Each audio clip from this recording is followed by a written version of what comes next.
Guys, അപ്പോൾ ഗെയിമിൽ squid ഗെയിമിന്റെ കൊളാബറേഷനും കാര്യങ്ങളൊക്കെ വന്നിട്ടുണ്ടായിരുന്നു. ഞാൻ ഈ ഒരു പിങ്ക് പെട്ടി തുറക്കുമ്പോഴാണ് red light green light game പറഞ്ഞതെന്ന് എനിക്ക് അറിയത്തില്ലായിരുന്നു. ഞാൻ റെഡ് ലൈറ്റ് മൂവ് ചെയ്തപ്പോൾ ഇങ്ങനെ ജസ്റ്റ് ഫ്രീസ് ആയത്. പിന്നെ ഇപ്പുറത്തൂടെ ഇറങ്ങി വന്ന് എനിമി നിൽക്കണം ഞാൻ കണ്ടിട്ടുണ്ടായിരുന്നു നേരത്തെ. പിന്നെ ഞാൻ അവൻ്റെ തലക്കിട്ടങ്ങ് സ്കോപ്പ് ചെയ്ത് 2-3 അടി അടിച്ചപ്പോൾ കയറിയത്.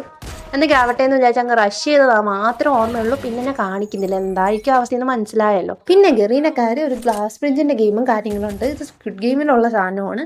ജസ്റ്റ് ഈ ഗ്ലാസ് ബ്രേക്ക് ചെയ്ത് അങ്ങ് ചാടിപ്പോവാനാണ്. ചിലപ്പോൾ എൻ്റെ കൈ കെട്ടി അങ്ങ് താഴെ വീണതാണ്. അത്രേ ഉള്ളൂ, വേറൊന്നുമല്ല. പിന്നെ നിങ്ങൾ സ്ക്വിഡ് ഗെയിം കണ്ടില്ല എന്നൊന്നും വല്ല വിഷമമൊന്നും വേണ്ട. ഫ്രീ ആയിട്ട് സിനിമയും എല്ലാ സീരീസും കാണാനുള്ള ഒരു വെബ്സൈറ്റ് ഉണ്ട്. അത് ഞാൻ അയച്ചുതരാം. വേണമെങ്കിൽ DM-ൽ ലിങ്ക് ഒന്ന് ചോദിച്ചാൽ മതി, ഞാൻ സെൻഡ് ചെയ്ത് തരാം. ഫ്രീ ആയിട്ട് കാണാൻ പറ്റും. പിന്നെ എന്താ, ഇവിടെ വന്നാൽ ജസ്റ്റ് ഒരു വെസ്റ്റും കാര്യങ്ങളൊക്കെ കിട്ടും നിങ്ങൾക്ക്. എന്തോ ബ്രേക്ക് ആവാൻ അങ്ങനെ ഒരു സ്കീമാണ്.